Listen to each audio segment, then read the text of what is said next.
আসসালামু আলাইকুম। এটা বাড়ি ফোর গাছ, তো ব্যানানা ম্যাঙ্গো, এটা বাড়ি ফোর। দেখেন ওই যে বাড়ি ফোর আর ব্যানানা ম্যাঙ্গো দেখেন তফাৎ কীরকম। দুটো দেখেন দুই ধরনের।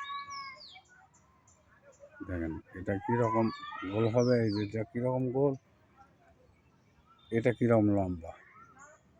আমের তফাৎটা দেখেন, এগুলো ব্যানানা ম্যাঙ্গো। তো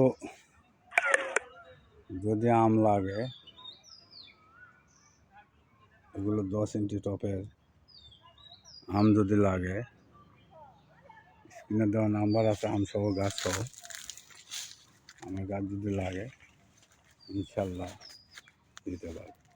তো যাই হোক, কথা না বলে এখানে শেষ দিলাম। আসসালামু আলাইকুম, ধন্যবাদ।